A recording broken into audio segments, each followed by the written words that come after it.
लड़की को भी इस्लाम ने हक दिया है कि लड़की कह सकती है कि मुझे लड़का पसंद नहीं है, और जिस लड़के को लड़की नापसंद कर दे उसके बाप को भी ये हक नहीं है कि बालिग लड़की का ज़बरदस्ती निकाह करे।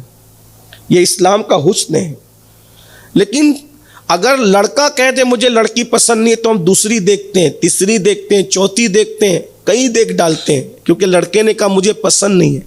लेकिन अगर कोई लड़की हिम्मत करके कह दे कि मुझे लड़का पसंद नहीं है, तो माँ उसको गाली देती है, बहनें उसको ताना देती है, भावजें उसको ताना देती है, तू इतनी बदतमीज़ है, बदमाश है, ऐसी है, वैसी है। और आज मुसलमानों का मजाक उड़ाया जाता है चैनलों पर, तलाक हो रही है, कसरत से तलाक हो रही है, ये कसरत से तलाक देने वाली कौम है। हालांकि अंदाज़ा करें हमारे अकाबिरीन ने कैसी ज़िंदगी गुजारी। कभी कभी ऐसा होता है, अल्लाह अकबर, क्या बात है, अल्लाह।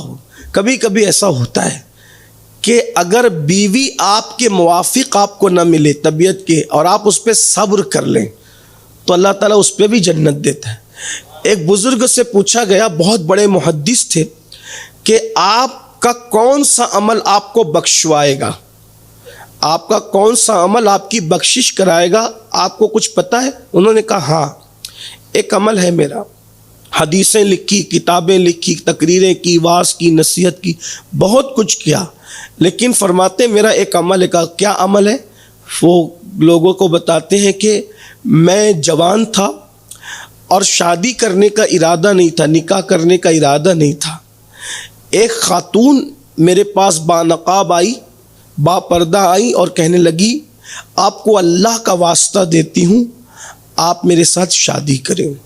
जाहिर सी बात है, निकाह से पहले मर्द औरत को देख ले, औरत मर्द को देख ले, ये सुन्नत है। और निकाह के लिए देखना, एक नज़र देखना, इसकी इजाज़त भी है। तो ये भी हमारे यहाँ एक अजीब माहौल हो गया, आपके यहाँ क्या है नहीं पता, लेकिन हमारे इलाके में है कि लड़की को 50 मरतबा लड़की दिखाई जाती है लड़के को, और लड़के से पूछते भी है कि तुझे लड़की पसंद है कि नहीं पसंद। लेकिन लड़की से कोई एक मरतबा झूठे मुंह भी नहीं पूछता कि तुझे लड़का पसंद भी है या नहीं। ये भी शादी के रिश्ते में जो रुकावटें बनती है, ये चीज़ है। ये बात याद रखना चाहिए कि जैसे लड़के को हक है हाँ या ना करने का, वैसे लड़की को भी इस्लाम ने हक दिया है कि लड़की कह सकती है कि मुझे लड़का पसंद नहीं है, और जिस लड़के को लड़की नापसंद कर दे उसके बाप को भी ये हक नहीं है कि बालिग लड़की का ज़बरदस्ती निकाह करे। ये इस्लाम का हुस्न है। लेकिन अगर लड़का कह दे मुझे लड़की पसंद नहीं है, तो हम दूसरी देखते हैं, तीसरी देखते हैं, चौथी देखते हैं, कई देख डालते हैं, क्योंकि लड़के ने कहा मुझे पसंद नहीं है। लेकिन अगर कोई लड़की हिम्मत करके कह दे कि मुझे लड़का पसंद नहीं है, तो माँ उसको गाली देती है, बहनें उसको ताना देती है, भावजें उसको ताना देती है, तू इतनी बदतमीज़ है, बदमाश है, ऐसी है, वैसी है, और इस तरह तू निकम्मी है, और ख़ानदान की नाक कटा दिया तूने कि तू कहती कि मुझे लड़का पसंद नहीं। ये जहालत है। लड़की को ये हक है कि वो फैसला करे, बालिग लड़की, और वो अपने माँ बाप से कहे कि मुझे लड़का पसंद है या नहीं पसंद है। आपको हैरत होगी, इतना खूबसूरत शहज़ादा जिसे दुनिया अली मुर्तज़ा कहती है, हुस्न बेमिसाल था, इल्म बेमिसाल था, शुजाअत बेमिसाल थी, ख़ानदान बेमिसाल था, नसब रसूल उनका नसब, नबी का घर उनका घर, नबी का ख़ानदान उनका ख़ानदान, नबी के दादा उनके दादा, पूरा सब ख़ानदान हसब नसब एक है।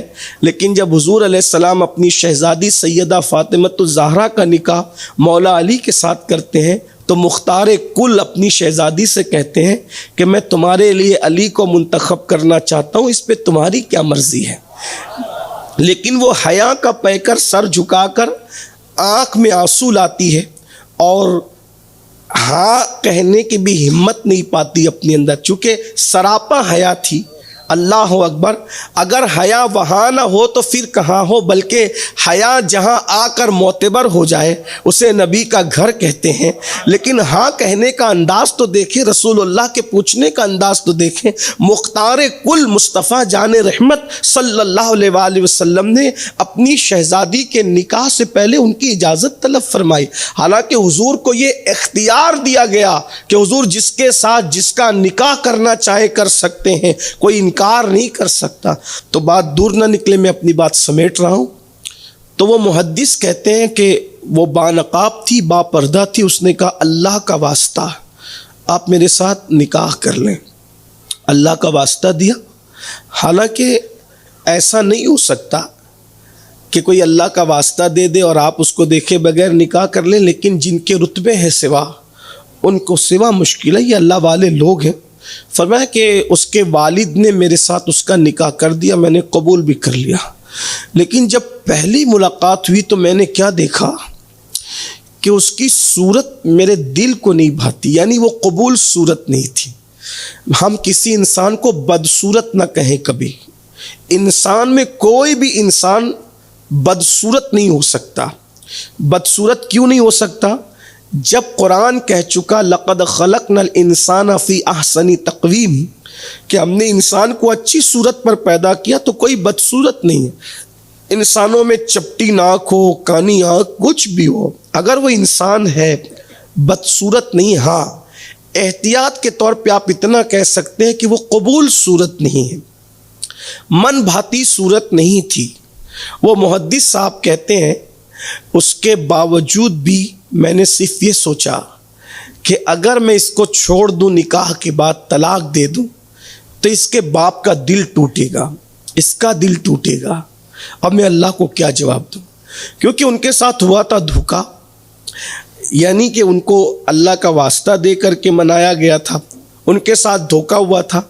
मगर अब चूंकि निकाह कर चुके, तो निकाह करने के बाद अब वो कबूल सूरत नहीं, उसकी सूरत देखते हैं तो सदमा होता है, सर पकड़ के बैठ जाते हैं, बहुत परेशान होते हैं, ज़हनी तौर पर परेशानी होती है, लेकिन तलाक नहीं देते, वजह दिल न टूटे। यहाँ एक बात सिर्फ आपसे अर्ज़ करना चाहता हूँ, ज़िंदगी में हो सके तो कोशिश करना कि किसी का दिल न तोड़ो, इसलिए कि अल्लाह के नज़दीक कुफ्र के बाद सबसे ज़्यादा अगर कोई बुरी चीज़ है तो वो किसी का दिल तोड़ना है। दिल तोड़ने वाले लोग हमेशा बर्बाद हुए, जल्दी या देर से।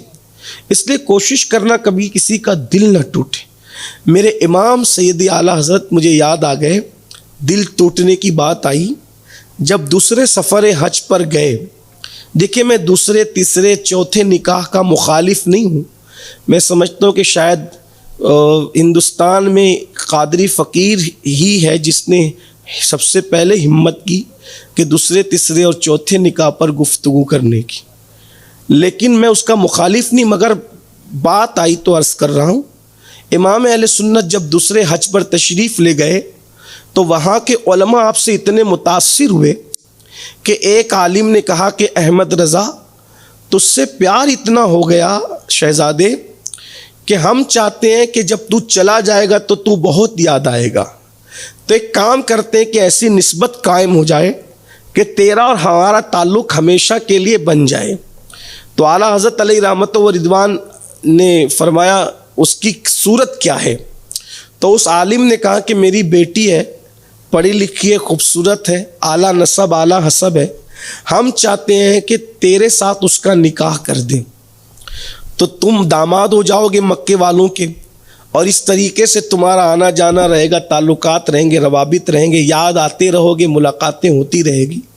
सैयदी आला हज़रत अलैहि रहमा, अगरचे दूसरा तीसरा निकाह मायूब नहीं है, शरीयत ने इजाज़त दी है, लेकिन निगाह देखिए इमाम अहमद रज़ा की। इंसान की तरक्की का राज यूं ही नहीं होता, बड़े राज होते हैं किसी की तरक्की के पीछे। किसी की तरक्की के पीछे सिर्फ कागज़ और कलम की ताकत नहीं होती, बल्कि किसी की तरक्की के पीछे किसी के दिल का दर्द छुपा होता है, दिल के जज्बात होते हैं, दिल के एहसासात होते हैं, बुलंद सोच होती है, बुलंद फिक्र होती है, आला सोच होती है, आला फिक्र होती है। इमाम अहले सुन्नत का जवाब सुनिए और सर धुनिए। इमाम कहते हैं यकीनन दूसरा तीसरा और चौथा निकाह अच्छी चीज़ है, लेकिन इस सफ़र मदीने मुनव्वरा में सफ़र हज नहीं कहा, बल्कि क्या फरमाया, इस सफ़र मदीने मुनव्वरा में। वैसे उन्होंने दूसरे हज में तो हज का नाम ही नहीं लिया, खुद कहते हैं कि काबे का नाम तक न लिया, तैबा ही का। ये दूसरे सफ़र हज के लिए, पहले सफ़र हज में वालिदैन के साथ गए थे और दूसरे सफ़र हज में बीवी और हुज्जतुल इस्लाम को भी साथ ले गए थे। बल्कि दूसरा सफ़र हज तो बड़ा हादसाती तौर पर हुआ था, उसकी एक अलग दास्तान है, वो कभी आप सुन सकते हैं, कही जा सकती है, लेकिन उसकी तरफ जाएंगे तो वक्त काफ़ी दरकार होगा। तो अर्ज़ ये कर रहा था कि कहा कि इस सफ़र मदीने में नज़र देखिए, आशिक ये लोग होते हैं भाइयों, हम तो रस्मी और इसमी बने हुए, हमें तो किसी का कोई ख्याल ही नहीं है। अल्लाह अकबर कहते हैं इस सफ़र मदीने मुनव्वरा में हुजूर की कनीज़ साथ लाया हूँ। कनीज़ से मुराद उनकी बीवी है। हुजूर की कनीज़ साथ लाया हूँ। अगर मैंने निकाह कर लिया तो कनीज़ रसूल का दिल इतने मुकद्दस सफ़र में टूटेगा, और उसका दिल टूटेगा तो महबूब को अजियत पहुँचेगी। इसलिए कनीज़ रसूल का दिल तोड़कर मैं अपने महबूब को अजियत नहीं पहुँचाना चाहता। आप गौर फरमाएं, जो दूसरा हालांकि जायज़ है, मसना व सलासा व रुबाब कुरान कह रहा है, लेकिन एहसास देखिए, एहसास इसलिए कि जानते हैं। अब तवज्जो फरमाएं, मैं माज़अल्लाह फिर कह रहा हूँ, मेरी बात को गलत रंग मत देना कि मैंने दूसरे तीसरे निकाह की मुमानियत की, नहीं, लेकिन गौर फरमाएं, दूसरे तीसरे निकाह का मामला जवाज़ तक है, लेकिन दिल तोड़ना तो हुर्मत से ताल्लुक़ रखता है, हराम है।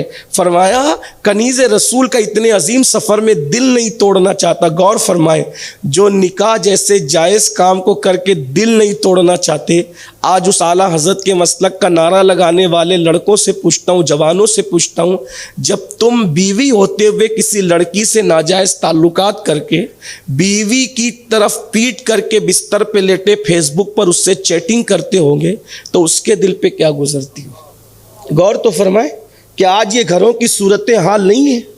बीवी की तरफ मुंह फेर कर रात के 3-3 बजे तक व्हाट्सएप पर लगे हुए हैं, फेसबुक पे लगे हुए हैं। हालांकि मज़हब तो ये कह रहा है कि अगर नवाफिल की कसरत की वजह से बीवी का हक तलफ होता हो तो वो नवाफिल छोड़ दिए जाएं, इसलिए कि नवाफिल अदा करने से अफजल है बीवी के हक को अदा करना।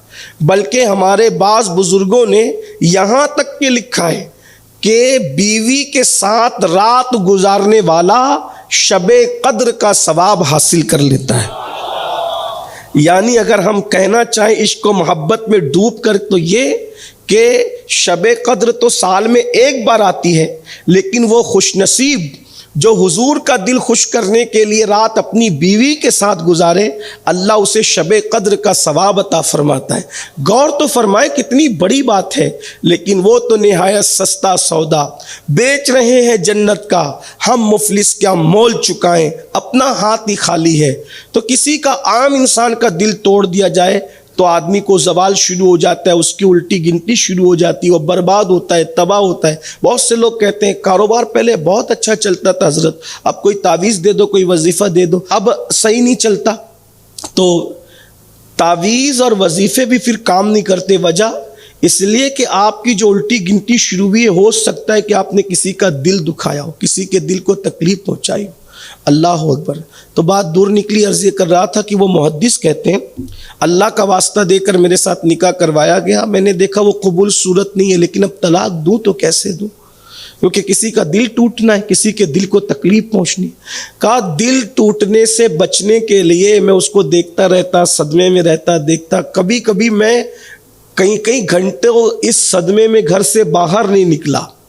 बिल आखिर 15 या 20 साल मैंने उस औरत के साथ ऐसे ही गुजारे, उसको बर्दाश्त किया, सब्र किया, और उसको ये एहसास भी नहीं होने दिया कि ये मेरे लिए कबूल सूरत नहीं है।